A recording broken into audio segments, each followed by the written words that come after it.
month out of your safari guide on our adventure through the Harambe Wildlife Reserve.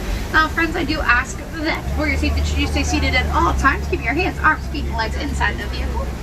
Also, friends, make sure that if you want to take photographs, you're more than welcome to. But keep a tight hold on all cameras, phones, circles, your children, anything you really wish to keep.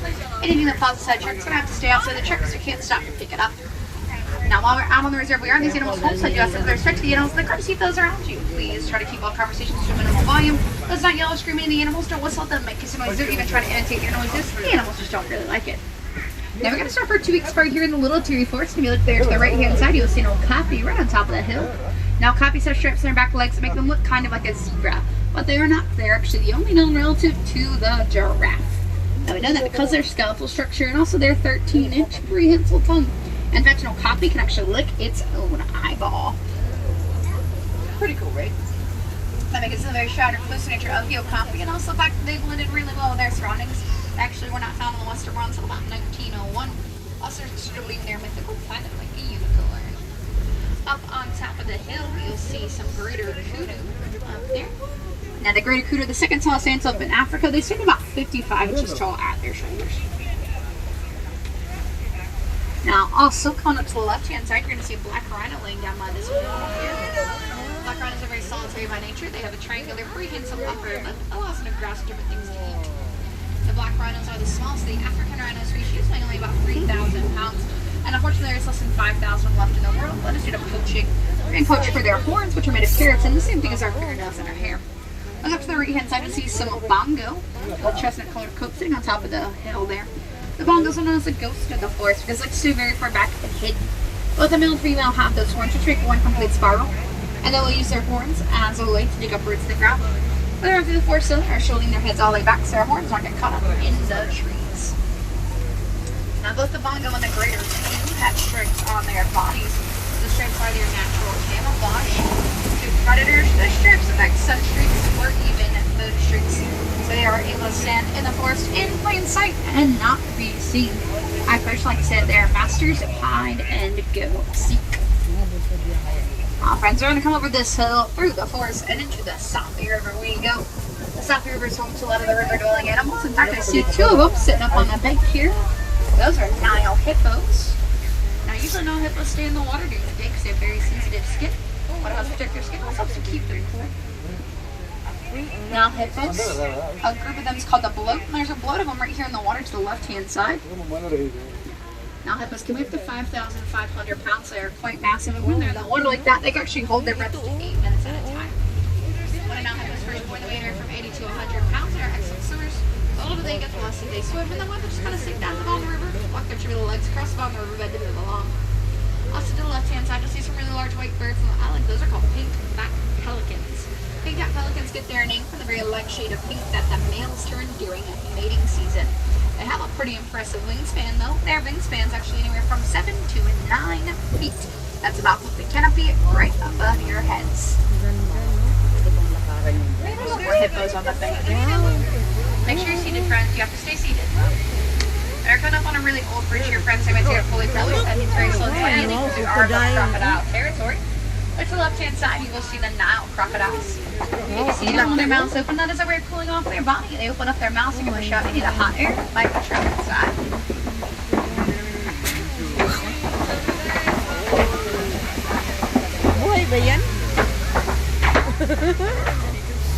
Now, crocodiles can live to be about 40 years old.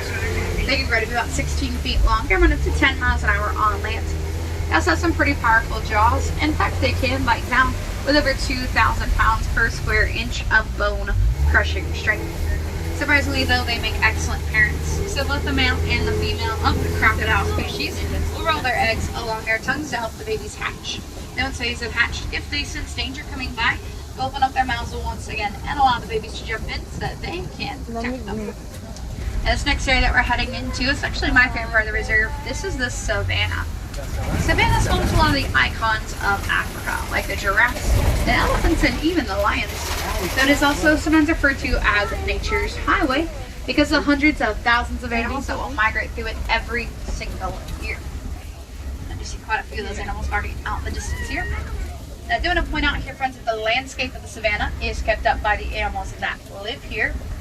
So if you look at the trees, you'll notice that all the leaves are at the exact same point all the way across. That's because of the giraffe. Leave the underbrush of the trees until they can't reach anymore. About that time is when elephants will come through and bulldoze down the old trees, making way for new trees and grasses to grow. All the hoofstock animals will eat the grasses, giving this very natural and beautiful appearance that you see out here. Now the giraffe that you saw walking by there, those were Maasai giraffe. Hopefully we'll get a closer view of them in just a moment, because where there's 2 giraffes, there's bound to be more. Giraffes are very social creatures.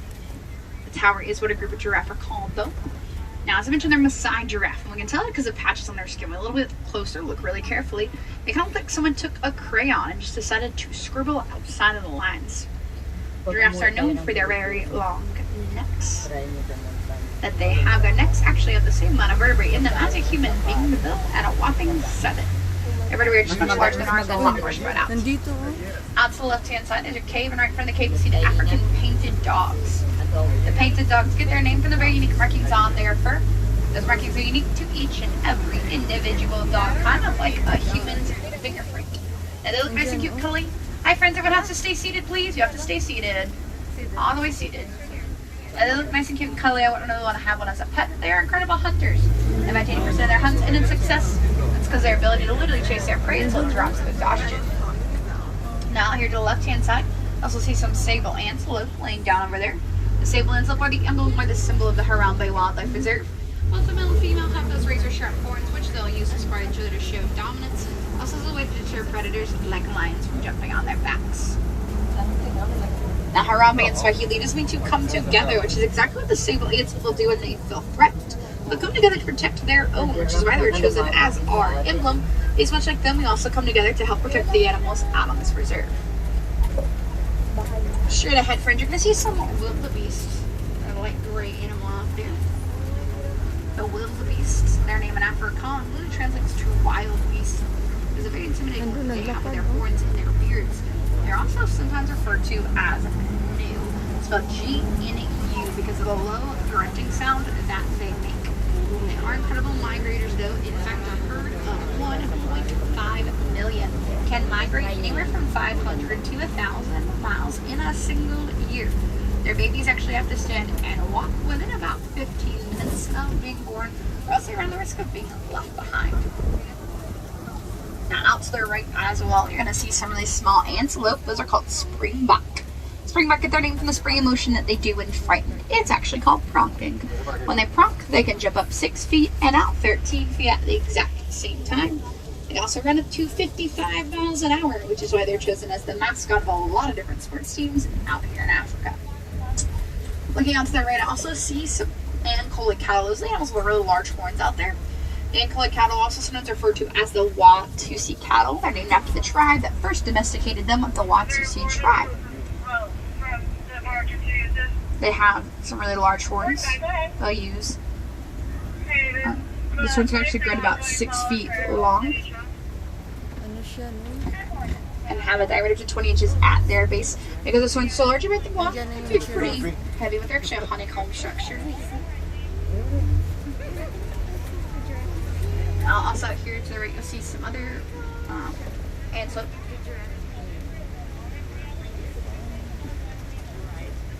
Those are the Pattersons. The Pattersons are the largest antelope in Africa. The male is about 6 feet tall, 2,000 pounds at their shoulders. Now I do see this whole tower of giraffe there. Giraffes have little horns on top of their heads. Those horns are actually called ossicones. Before baby giraffe is born, those ossicones are made of a very soft cartilage to lay flat back on their heads. Actually makes the birthing process easier for both the moms and the babies. Once babies are born, though, those ossicones will harden up to stay straight up. Now, giraffes will do a lot of things standing up, including giving birth. In fact, the first thing that a baby giraffe will experience when it's born is a 6-foot fall straight to the ground. Doesn't hurt them, though. They are able to stand and walk within about an hour of being born. My personal favorite thing about giraffes, though, is that they have really big hearts. Quite literally, their hearts can weigh up to 25 pounds and grow to about 2 feet long. It's a very excellent circulatory system, but coincidentally, they are also the animal with the highest blood pressure. Go figure, right? Now, I see quite a few trees that are knocked down this way, friends, because we are entering into Timbo country. Timbo in Swahili does mean elephant. For elephants out here. But Timma Country also backs up to Monkey Point. So if you look to the left, you're going to see some mandrills over there monkeying around. The mandrills are the largest monkeys in Africa. They have about 100 pounds, the males do. They're known for the red blood markings on their face, which you get brighter as the males get more excited or as they get more agitated. Mandrills are terrestrial oceans. They live on the ground because that's where their food source is. And they do have pouches underneath their bottom teeth. So they can hold those when for later. Next, the right, you will see that beautiful African elephant. The Kilijamanjaro is an African elephant based on the shape of its ears. They do kind of resemble the continent of Africa. Now, based on elephant size and the fact that he's by himself, I'm going to say this is also a male elephant. They also tend to be pretty solitary, whereas the females are very social. Elephants do live in a matriarchal society, which just means that the females are in charge. When the males are younger, they do get to stay with the herd throughout their entire childhood, which is anywhere from 10 to 14 years. Once the males reach maturity, though, they tend to become less suitable for them to stay with the herd, and about that time is when the females will push the males out of the herd, or the males will choose to leave the herd, and they'll form their own little loose herds or bachelor groups, while they'll stay within the same area as each other, but not always right next to each other like the female. They do tend to stay near a herd as well, though, so we're going to continue on here to get maybe find some more elephants out.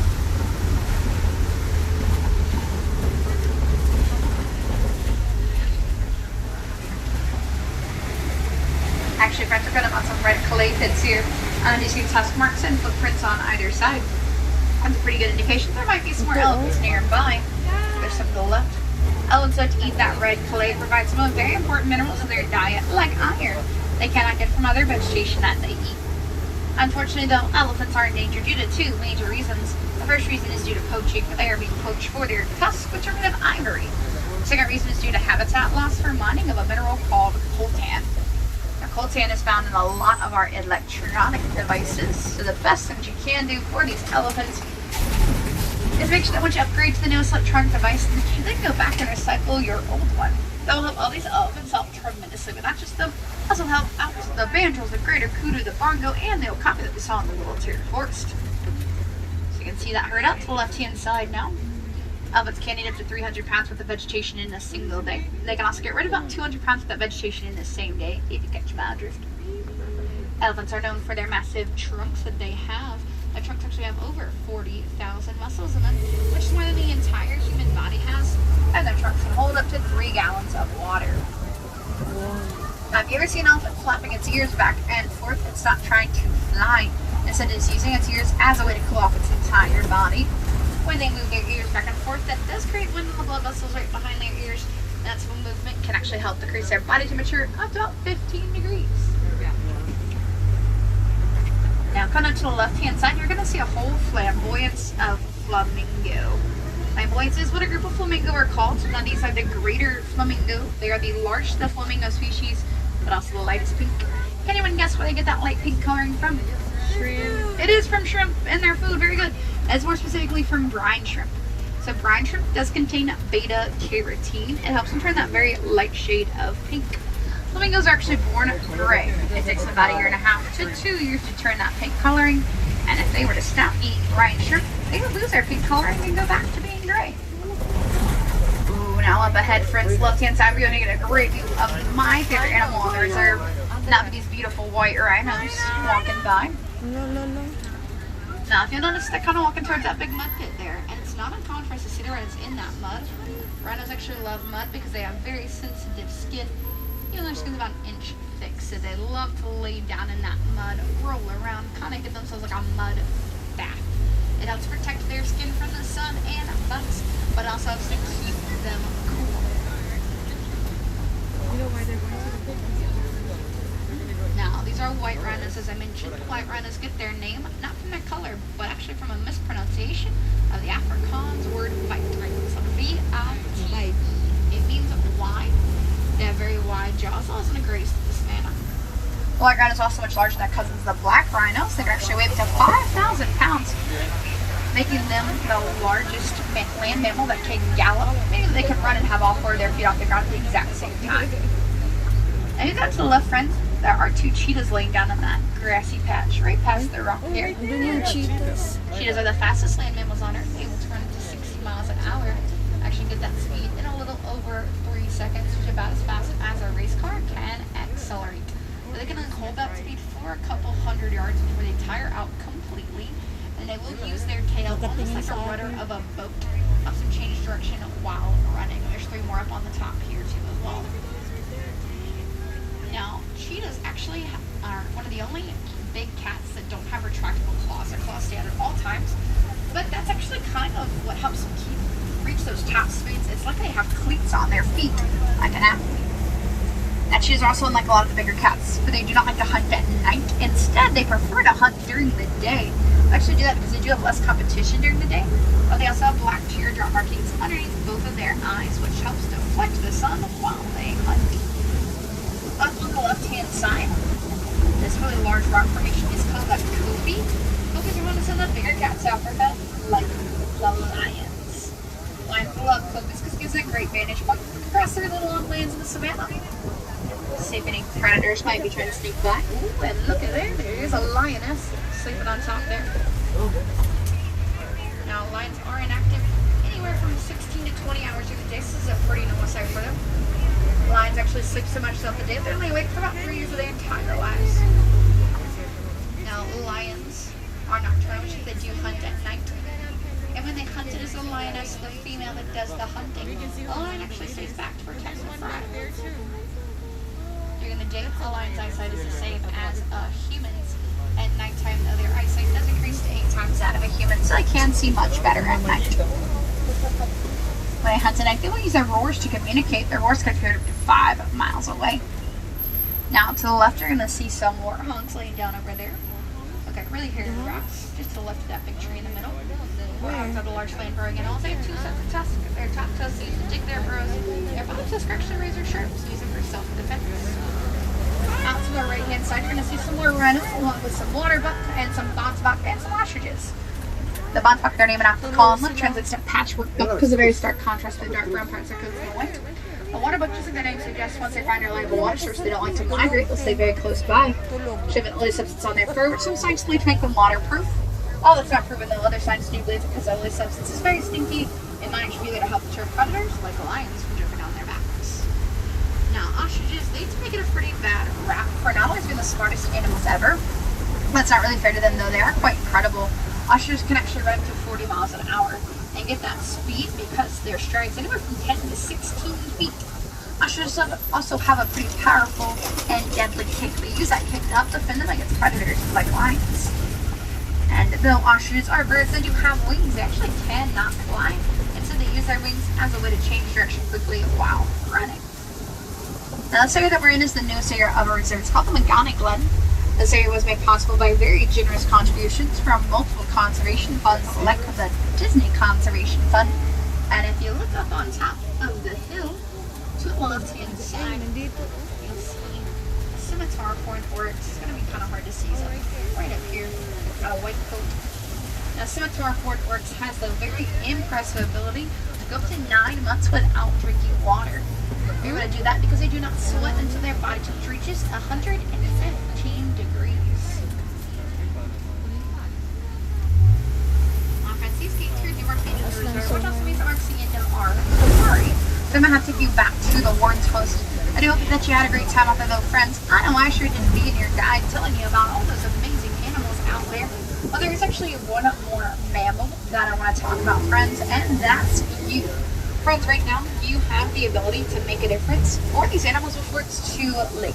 Because once they're gone, they will be gone forever, and there is no getting them back. And the best thing that you can do for these animals, and you can do it right from home, is to make sure to reduce, reuse, and recycle. Use pencils, straws, and bats. Anything that you can't reuse, make sure that you look for the arrows, make them the triangle, and you recycle it. That will help all of these animals out tremendously. Now, something else you can do while you're out in the village today is stop by and talk to any of the villagers about the Disney Conservation Fund. Disney does match all donations, $4, cent for a cent, and they will get a commemorative button when you donate. So, I'll remind you the difference that you are